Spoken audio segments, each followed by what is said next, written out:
সাল্লাম বলছেন, তোমাদের কাছে আমি দিচ্ছি এক হলো কিতাবুল আর একটা সুন্নাত রাসূল। তোমরা যদি এই দুটি জিনিসকে যদি তোমরা আঁকড়েই ধরো, তোমরা কখনো পথভ্রষ্ট হবে না। সম্মানিত সুধী, আমাদের দলিল হলো কোরআন এবং সুন্নাহ। আমাদের দলিল সৌদি আরব নয়, আমাদের দলিল মক্কা বা মদিনা নয়, আমাদের দলিল হলো কোরআন এবং সুন্নাহ। আপনারা আজকে দেখছেন আমাদের সন্তানেরা সে দেশের মধ্যে গিয়ে কেউ ইজ্জত নষ্ট করে আসছে, কেউ রিক্ত হস্তে দেশের মধ্যে ফিরে আসছে, যেটা ইসলামের মধ্যে এর কোনো সম্পর্ক নেই। শ্রমিকের ঘাম শুকানোর আগে তার মায়না দিতে হবে, দিয়ে দিতে হবে, এটা রাসূলের সুন্নাহ। এটা আল্লাহ সাল্লাল্লাহু আমাদেরকে নির্দেশ করেছেন। আজকে দেখুন শ্রমিক 1 বছর নয় 2 বছর পর্যন্ত কাজ করে, কিন্তু তার মায়না সে পায় না, তাকে খালি হাতে বাড়ি ফিরে দেওয়া হয়। এটা কখনো মুসলমানের কাজ হতে পারে না। সম্মানিত সুধী, এদের কাছে আমাদের শিক্ষণীয় কিছু নয়, কিছুই নাই তাদের মধ্যে শিক্ষা। কারণ সুন্নাহ থেকে তারা অনেক দূরে সরে গিয়েছে। আজকে খানে কাবার মধ্যে দেখুন, খানে কাবার মধ্যে যখন আজান হয়, ইকামত হয়, মানুষ নামাজ পড়বে, মানুষ সুন্দরভাবে নামাজটা পর্যন্ত পড়তে পারছে না, মানুষ নামাজটা সুন্দরভাবে পড়তে পারছে না। আপনার নামাজ পড়বে, শুধু সালাতটা ফিরানোর পরে মুনাজাত নেই, তারপরে সুন্নাত পড়বে, নফল পড়বে, এই ব্যবস্থা কিন্তু আমাদের সৌদি আরবে আপনারা গিয়ে আপনারা পাবেন না। সম্মানিত সুধী, অথচ আমাদের এই দেশের মধ্যে যখন ফরজ নামাজ হয়েছে, দুহাত তুলে মুনাজাত দিয়েছেন, যেটা রাসূল পাক সাল্লাল্লাহু আলাইহি ওয়াসাল্লাম দিয়েছেন, এটা সুন্নাহ। সেই সুন্নাহর আমল নেই। তারপরে হলো সুন্নাত পড়া যায়, নফল পড়া হয় না, এমন কোনো পরিবেশ নাই সেখানে মানুষ কিভাবে নামাজ মানুষ সুন্দরভাবে আদায় করবে। সম্মানিত সুধী, যেখানে সুন্নাতের পায়বন্ধ নেই, যেখানে সতর ডাকার কোনো বাধ্যবাধকতা নেই, যেখানে টাকন দেশে কাপড় পরা হলো আপনার হারাম, সেই হারাম পরেই কিন্তু তারা নামাজ আদায় করছে। নাউযুবিল্লাহি মিন যালিক। সম্মানিত সুধী, আমি আপনাদেরকে এই কথাগুলো বলার উদ্দেশ্য হলো আপনারা কেউই সে পাশ্চাত্যের সেই কালচারকে অবলম্বন করে নিজের ইমানকে বিক্রি করে দেবেন না। আপনারা সেই মিডল ইস্টের সেই কালচার থেকে আপনারা নিজেদেরকে কখনো ইমান নিষ্ঠ করবেন না। সম্মানিত সুধী, লেবাসে আলেম যদিও লেবাসে যদি আলেম হয়, তার মধ্যে যদি রাসূলের মহব্বত না থাকে, তার মধ্যে ঈমান এবং আকীদা তার ঠিক না থাকে, সে কখনো আলেম হতে পারে না। ঠিক কিনা বলেন? সম্মানিত সুধী, আমাদের হযরত উলামায়ে কেরাম, পীর মাশায়েখ, বিশেষ করে রাজাপুরা দরবার শরীফের আমাদের হুজুর কিবলাগঞ্জ যেভাবে আমাদেরকে নির্দেশ দিয়ে গিয়েছেন, আর আল্লাহ রাব্বুল আলামিনও সূরা ফাতিহার মধ্যে তাই বলেছেন। আর আমার সূরা ফাতিহার মধ্যে বলছেন, ইহদিনাস সিরাতাল মুস্তাকিম আনাল্লাহু মিনান নাবিয়্যিন ওয়াস সিদ্দিকিন ওয়াশ শুহাদা'i ওয়াস সালিহিন সিরাতাল লাযীনা আন'আমতা আলাইহিম। আমার নেককার বান্দারা, আল্লাহ ওয়ালা বান্দারা, হক্কানি রাব্বানি আউলিয়া কেরামরা যে রাস্তা চলছে, তোমরা সেই রাস্তায় চলো। সম্মানিত সুধী, গৌসে পাক আমাদেরকে রাস্তা দেখিয়ে দিয়েছেন। খাজা মুঈনুদ্দিন চিশতি, খাজা আজমিরি, খাজা বাহাউদ্দিন নকশবন্দি, খাজা শেখ আহমদ সেহীন রহমাতুল্লাহ আলাইহি, ওনারা আমাদেরকে রাস্তা দেখিয়ে দিয়েছেন। সেই রাস্তায় যদি আমরা চলি, তখন আমরা পথভ্রষ্ট হব না, ঈমান হারা হব না। আজকে আপনারা দেখেছেন মানুষ কিভাবে মানুষের ঈমানকে নষ্ট করে দিচ্ছে। মানুষ আজকে দুনিয়াবি লালসা, লোভ লালসার কারণে মানুষ আজকে ঈমান বিক্রি করে দিচ্ছে। সেই ঈমান, সেই ধরনের লেবাসে আলেম ওলামায়ে সু থেকে আমাদের সকলে ঈমান ও আকীদাকে হেফাজত করতে হবে। তাহলে আপনারা ঈমান নিয়ে মৃত্যুবরণ করতে পারবেন।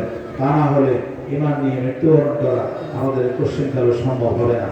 সম্মানিত সুধী, আসুন 60তম রুশ শরীফে আমরা সকলে প্রতিজ্ঞাবদ্ধ হয়ে যাই, যেন আমরা কখনো ঈমানকে বিক্রি করব না, জীবন দিব কিন্তু ঈমান বিক্রি করব না। রাজাপুরা দরবার শরীফ ফোসেরা কমিটি, ফোসেরা যুব কমিটি প্রতিষ্ঠিত। এখানে যুব কমিটি আছে। সেই যুব কমিটির উদ্দেশ্য হলো ইসলাম জিন্দা হতা হে হর কারবালা কি বাত। কারবালার ময়দান থেকে ইসলাম দুভাবে বিভক্ত হয়ে গিয়েছে, একটা হোসেন ইসলাম আর একটা ইয়াজিদি ইসলাম।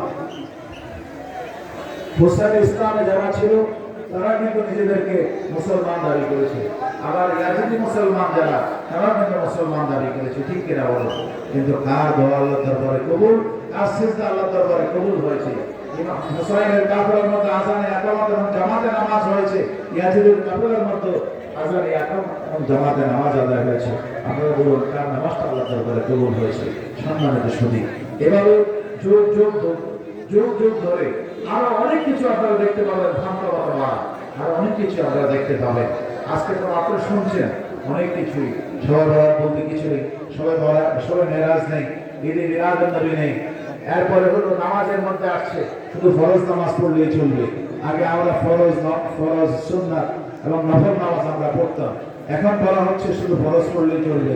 সেই কালচার মিডল ইস্টের মধ্যে আপনারা দেখতে পাচ্ছেন। সম্মানিত শরীর, মনে রাখবেন সামনে এরকম সময় আসতেছে, মানুষ বলবে, এক ধরনের আলেমরা আসবে, তারা বলবে শুধু তোমাদের যদি আমাদের আকীদা তোমরা পোষণ করো তাহলে নামাজ দরকার নাই, ঠিক কিনা বলেন? যারা আমাদের দেশে কিছুদিন আগে বলছিল যে তোমরা যদি শুধু আমাদের দলকে শুধু ভোট যদি তোমরা দাও তাহলে 18 কোটি মানুষের নামাজের সওয়াব তোমরা পেয়ে যাবে। নাউজুবিল্লাহ বলেন সবাই। এরকম ভ্রান্ত মতবাদে বিশ্বাসী হবেন, এগুলোর সাথে ইসলামের কোনো সম্পর্ক নাই। সম্মানিত শরীর, ভোটের সাথে ইসলামের কোনো সম্পর্ক নাই। যারা ইসলামকে বিক্রি করে, যারা এদেশের মানুষকে যারা ধোঁকা দিয়েছে, যারা ধোঁকা দিয়ে যাচ্ছে, তারা কিন্তু পূর্বে তারা বলেছিল মাজারগুলো, দরবারগুলো এখানে হলো শুধু শিরকের আখড়া, এখানে হলো বেদাতের আখড়া, এখানে মাজার পূজা হয়। সম্মানিত শরীর, আজ পর্যন্ত বাংলাদেশের, সারা বাংলাদেশ, সারা বিশ্বে কত আউলিয়া কেরামের মাজার আছে, লক্ষ কোটি মানুষ সেখানে জিয়ারতের মধ্যে যায়। কোন মানুষ আজ পর্যন্ত ওখানে গিয়ে কেউ কিন্তু আপনার পূজা করে না। পূজা কিভাবে করতে হয়, এই বছর আমাদের হুজুররা মোটামুটি পূজা মণ্ডপে গিয়ে ওনারা দেখিয়ে দিয়েছেন পূজা কিভাবে করতে হয়। সেখানে আমরা গিয়ে আপনার মন্দিরে গিয়ে তারা সেখানে আপনার মন্ত্র পড়েছে, দাঁড়িয়ে মন্ত্র পড়েছে, তারপর পূজা করছে, ঠিক কিনা বলে? আর আমরা আজকে সকালে আমরা যারা মাজার শরীফ আজকে আমরা সকলে যারা জিয়ারত করেছেন, আমরা কখনো কি আমরা এখানে মন্ত্র পড়েছি? এখানে কোরআন তেলাওয়াত হয়েছে, প্রসঙ্গবদ্ধ কোরআন তেলাওয়াত হয়েছে, তারপরে জিকির আজকার হয়েছে, তওবা ইস্তেগফার করা হয়েছে, তারপরে হলো মিলাদ কিয়াম হয়েছে, এরপরে মুনাজাত দেওয়া হয়েছে। সেই জায়গার মধ্যে আপনার কোনো মন্ত্র পড়া হয়নি। ধোঁকায় কখনো যাবেন না। এভাবে শুধু এখন নয়, আব্দুল্লাহ ইবনে উবাই ইবনে সুলুল থেকে শুরু হয়েছে মুসলমানদেরকে ধোঁকা দেওয়া, সেই ধোঁকা দেওয়া অব্যাহত এখনো পর্যন্ত আছে। সেই ধোঁকার হাত থেকে আল্লাহ পাক আমাদের সকলের ঈমান আকীদাকে হেফাজত করুন, সকলে বলেন আমিন। সম্মানিত শরীর, ঈমান যদি হেফাজতে রাখতে হয় তাহলে আমাদেরকে ঐক্যবদ্ধ হতে হবে, যেটা আল্লাহ পাক বলছেন ওয়াতাসিমু বিহাবলিল্লাহি জামিআ ওয়া লা তাফাররাকু, তোমরা রশিকে শক্ত করে ধরো, এতে তোমরা বিচ্ছিন্ন হবে না। সম্মানিত শরীর, আপনার তরিকতের সাথে আপনারা সম্পৃক্ত আছেন, তরিকতের সাথে আপনারা আছেন, তরিকতের রশিকে শক্ত করে ধরতে হবে, এতে বিচ্ছিন্ন হওয়া যাবে না। যদি বিচ্ছিন্ন যদি আমরা হয়ে যাই তাহলে আমরা বেঈমানদের অন্তর্ভুক্ত হয়ে যাব, আমরা ওই বাতিলদের অন্তর্ভুক্ত হয়ে যাব, জাহান্নামদের অন্তর্ভুক্ত হয়ে যাব।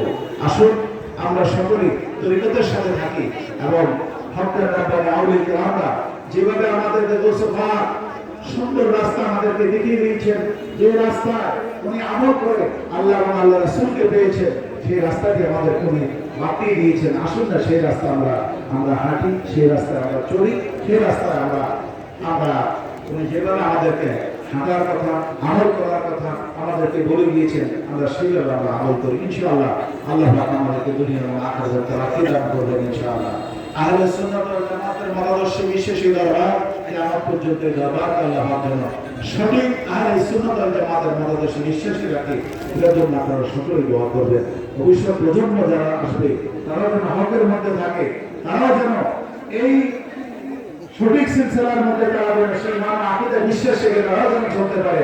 আল্লাহ যেন এই দরবারকে আল্লাহ পাক কবুল করুক, সকলে বলেন আমিন। এই মাদ্রাসা